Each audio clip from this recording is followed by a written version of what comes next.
Eli Drinkwitz sure likes moving the September schedule around, and he's done it again.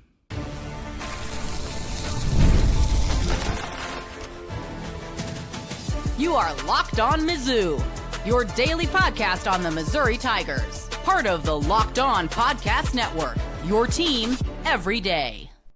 Hail, you true sons and daughters. I'm John Miller, your Mizzou mafioso and the central scrutinizer of Missouri Tigers football and basketball on an historic day here in college sports where ESPN is killing the ticker.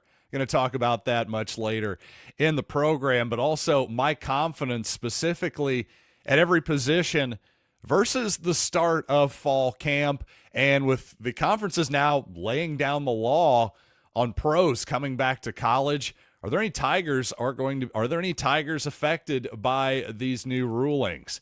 But first, I want to start by telling you that the Troy game has been moved. Now, it's still going to be the same Saturday, September 19th. It's just now going to kick off at 6 p.m. instead of 11:45, and also still going to be on SEC Plus for those of you not planning on attending the football game. So, not exactly a huge deal here, but also not. It's also something that Missouri fans are getting used to here. Not only has Missouri moved the opener back a couple days from Saturday to Thursday now for 3-4 years in a row now here. Tigers now for a couple years in a row have moved their week 3 contest back a few hours, evidently to avoid some of the brutal heat here this time of year that's reportedly going to be sticking around for kickoff next week. I don't exactly put a ton of stock in 10-day forecasts, but if you like to look at that type of thing, well, it's going to be a hot one in the 90s for that particular Thursday. Of course, Missouri kicking it off in the evening. I assume this is mostly a heat-related deal, just like it was for the Louisiana Ragin' Cajuns game last season. But you may have noticed yesterday, the Big Ten dropped the hammer, finally, was saying, hey, no more. Long story short, I'll get into the nitty-gritty details here in a minute. But the too long didn't read here is that the Big Ten decided, hey, enough of this pros coming back to college nonsense. The Big 12 followed suit, and then the SEC did as well. And maybe even as a strong, if not stronger, language than the aforementioned conferences. So the first question here before we dive into the details, well, first of all, Sterling Webb, who we thought was done, played 4 years of football. We thought he was finished, came back to Missouri's fall camp. Well, here's the deal. He should be unaffected here because he never signed a contract despite going through a mini camp with the Buffalo Bills. Now, here's one guy who will be affected.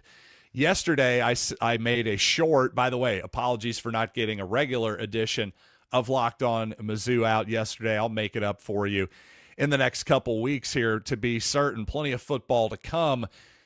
But I did mention in my short on YouTube Shorts and everywhere on social media that TJ Harden could be an option for Missouri. This was according to On3 that Kentucky and Missouri specifically were looking at Harden, who actually did sign a contract with the Seattle Seahawks before being waived recently by the defending Super Bowl champions.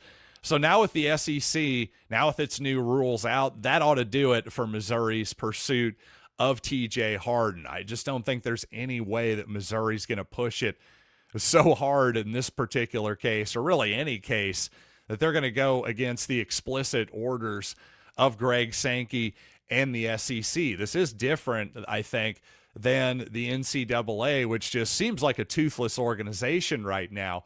The SEC still has a lot of power over its member organizations, and while, for the future, I assume that we don't know what the future of college football looks like. Allow me to digress here for just a second.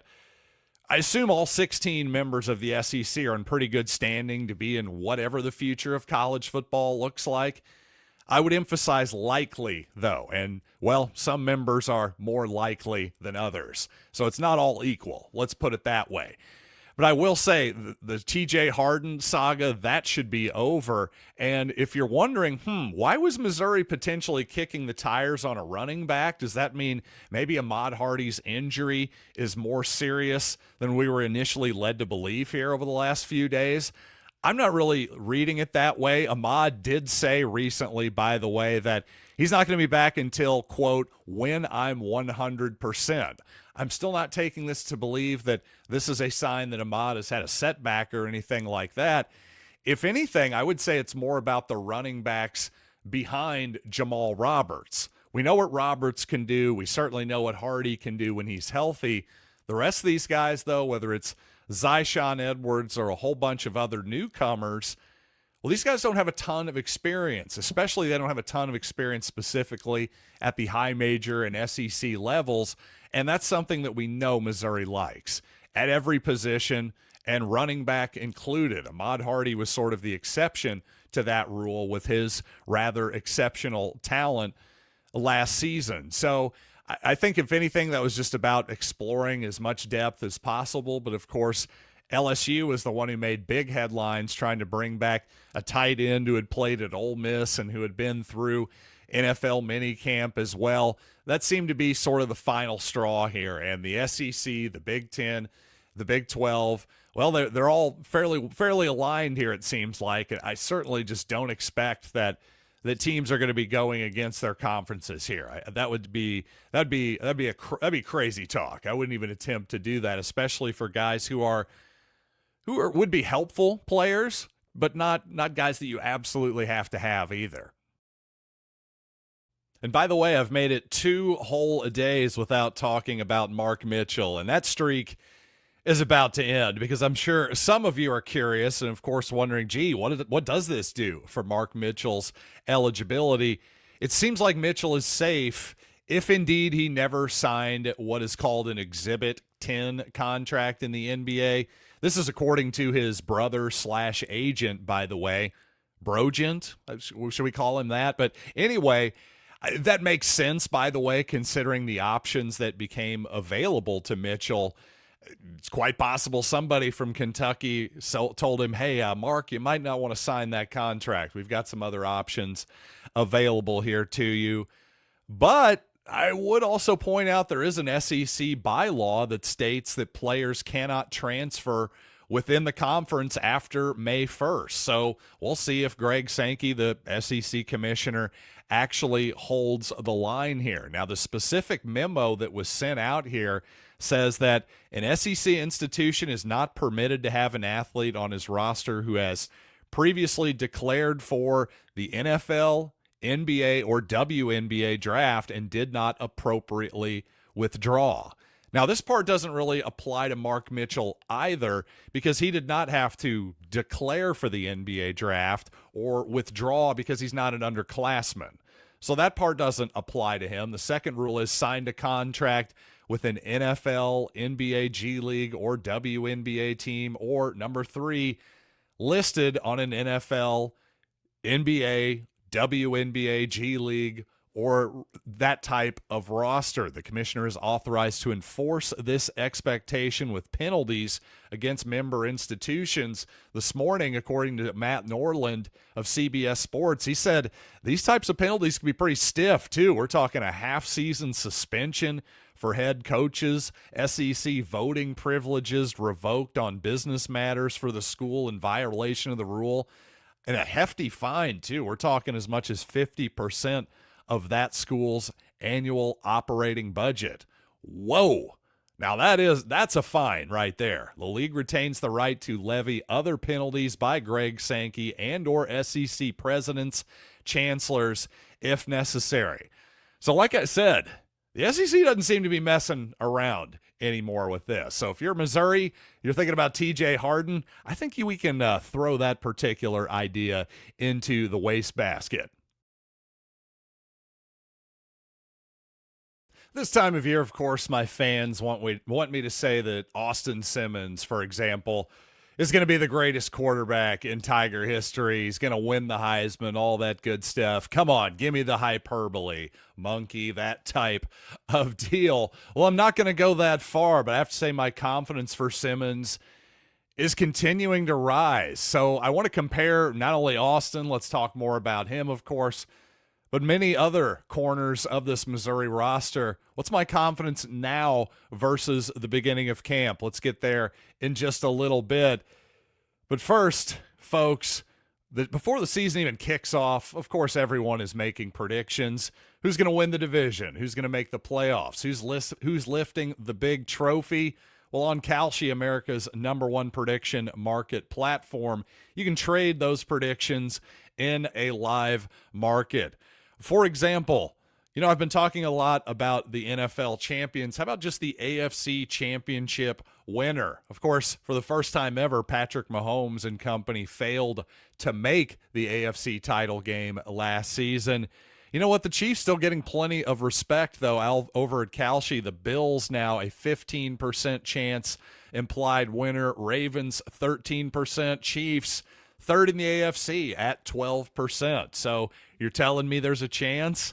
I'd say so. I can't say I'm feeling overly confident about Kansas City right now, but that revamped run game could go a long way. No matter how you feel, well, you're going to feel it on Kalshi. You've got so many different ways to play different markets, and on Kalshi, you're trading against peers in a live market, meaning there's no house. And as the probability changes, you can buy in and out of your position. Think trading the stock market, but for sports. You can trade the draft pick, the game, and more on Kalshi. Download the Kalshi app and use code LOCKEDON to get $10 when you trade $10. KALSHI, Kalshi, trade on anything.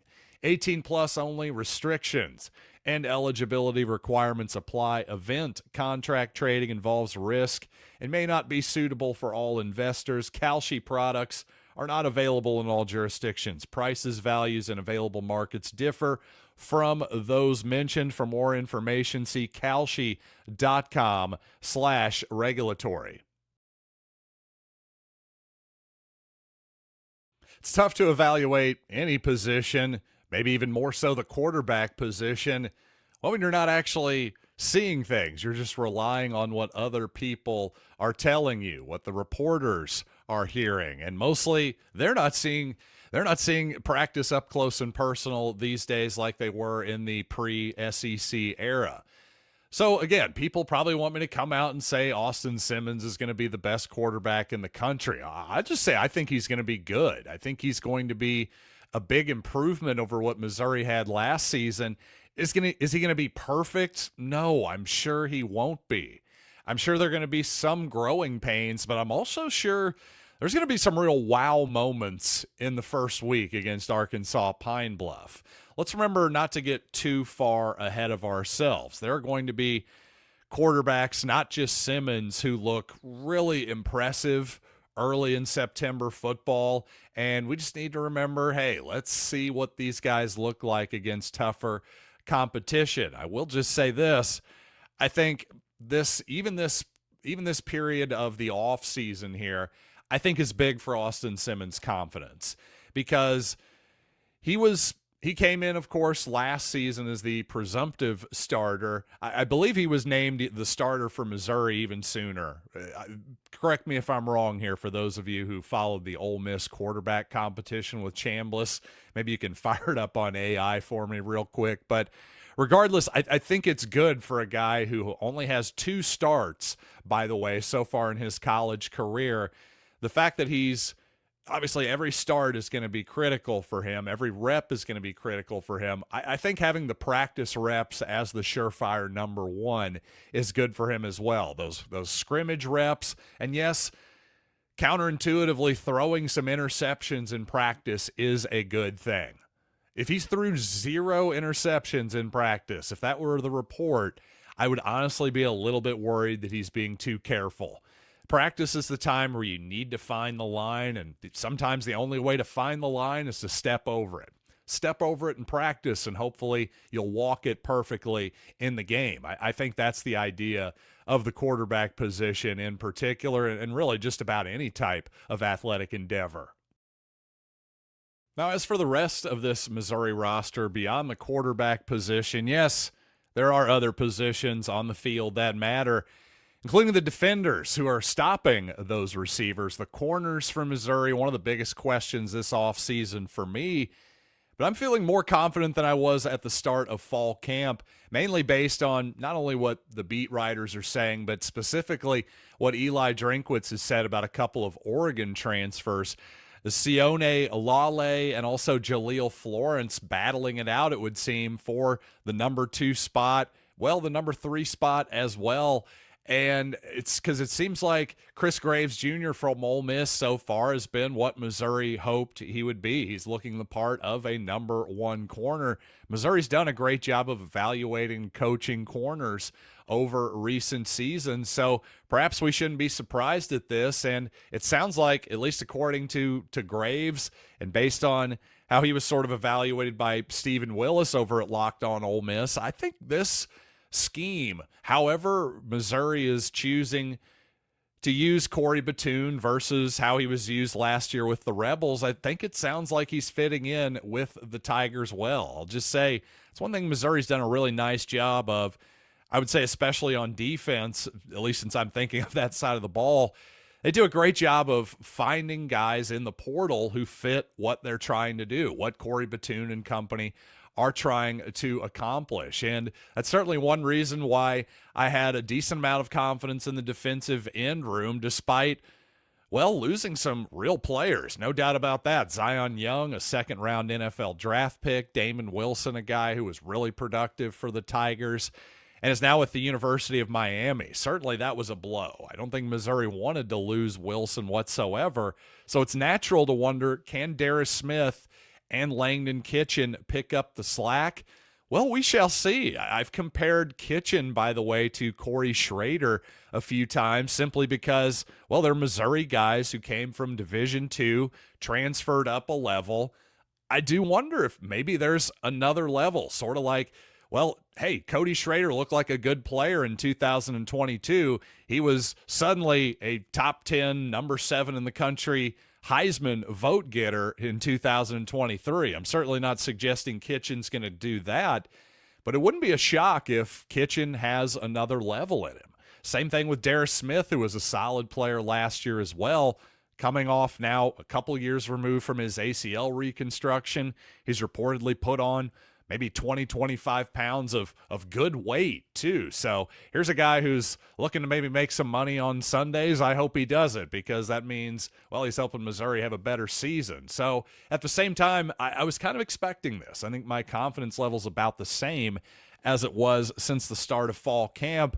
And actually, the good news is on the other side of the ball, I think my confidence is up for the offensive line as well. Just as a whole, a lot of talk about the right tackle position, but I think Missouri has depth there. I also have confidence in their coaches as well. But it's not all sunshines and rainbows, though, of course. There are a couple of positions that I'm not quite as confident on as I was at the start of fall camp. So let's get into that here in just a little bit. And yes, that darn ESPN ticker. You know what? Is this the worst thing in the world? Let's get into it on the show later at the program to finish it out. But first, running a business shouldn't feel like you're trying to connect a bunch of systems that were never designed to work together. You're talking one app for accounting, another for inventory, another for sales. It just goes on and on and on. And yet somehow none of these pieces of software actually work together in concert. Well, that's where Odoo comes in. It's an all-in-one business management software that brings every part of your business together in one powerful platform. We're talking sales, accounting, inventory, marketing. It all works in one place. Odoo is one platform to manage, grow, and scale your business. The best businesses know that success isn't just about talent. It's about having everyone working toward the same goal. And that's not just true in business. Well, it's true in sports as well. Like I said, on the defensive side of the ball, it's not just Corey Batoon. It's Al Pogue. It's everybody else on that defensive staff who, to me, is the secret sauce of Mizzou football. I'll just say this. Great organizations win because operations matter, and that's why you should get Odoo. Odoo is one platform to manage, grow, and scale your business. Try for free today at odoo.com/lockedon. That is ODOO.com/lockedon. fanduel.com/lockedon. Well, I'd say it's good news that Sterling Webb, of course, doesn't appear to be affected by the SEC's new rules, or I guess the enforcing of the old rules probably more accurately. But that does tell me that maybe the defensive tackle room isn't what Missouri expected. That does concern me a little bit. In fact, I would say my confidence overall in the inside for Missouri is a little bit down since the first of fall camp. We'll see if I'm right or not on the negative side or the positive side for that matter. These are all educated guesses, but what isn't an educated guess? This is obvious. Chris McClellan was one heck of a player last season. I thought he was maybe the best player on the Missouri roster coming in to 2025, and I think him going in the third round of the draft was, well, I think that validated that take pretty well, if I'm being honest with you. And I will say the whole TJ Harden thing, the fact that, well, Missouri isn't going to be recruiting him now, it does seem like they wanted to maybe look at another running back. That means that, to me, the non-Jamal Roberts, non-Ahmad Hardy running backs, my confidence is down in them a little bit. I'm not sure if Missouri knows who the third running back is, or, frankly, it's obviously the second running back until Ahmad Hardy comes back. Not a big deal against Arkansas Pine Bluff, possibly a big deal against Kansas and Mississippi State, possibly even an outside chance at Troy. I don't know. That's how I feel about it. For the most part, the rest of the team, whether it's the receivers, the tight end room, or even Blake Craig, I'd say my confidence is about the same as it was last season. I don't even really need to bring up the linebackers because I've said all offseason that Missouri has an embarrassment of riches at that position. I don't think anything has really changed there. I think I'm more confident in Bruno Royce, though, the new Missouri punter, than I was at the start of camp. Just everything I've heard from him, and seems like he's going to be an important part of the team, not only punting, but also holding for Blake Craig's place kicks and kicking off as well.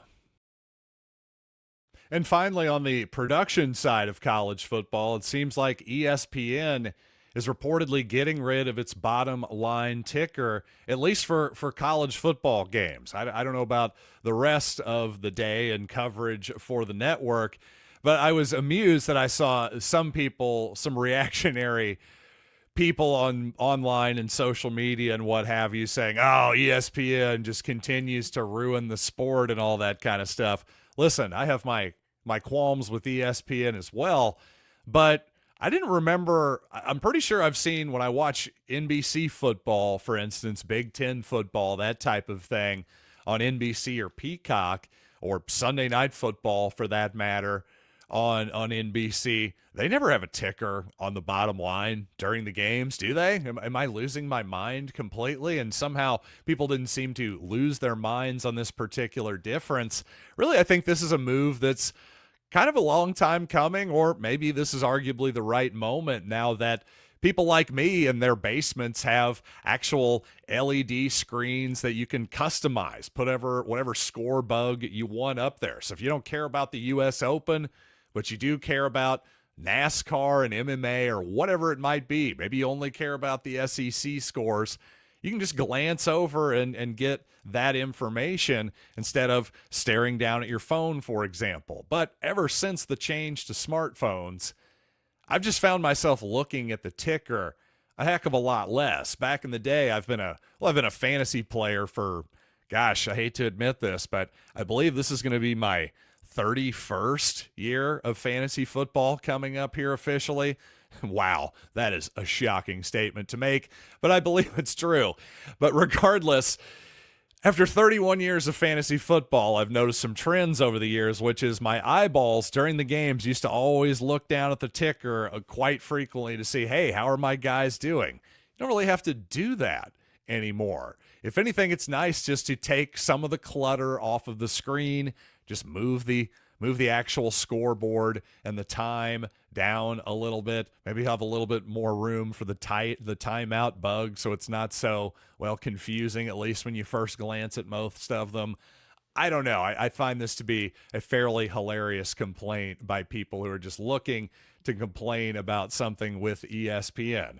Now, if you want to say, hey, a little bit less Pat McAfee, I could probably get on board with you there. Again, plenty of qualms with ESPN these days, but getting rid of the bottom line ticker, to me, that thing is antiquated. Probably should have been gotten rid of a long time ago. It's definitely a relic of certainly a 20 years ago, something like that. But fortunately, you're in the modern age. Yes, the podcast era with me here on the Locked On Mizzou podcast. Once again, sorry for not getting a show in yesterday.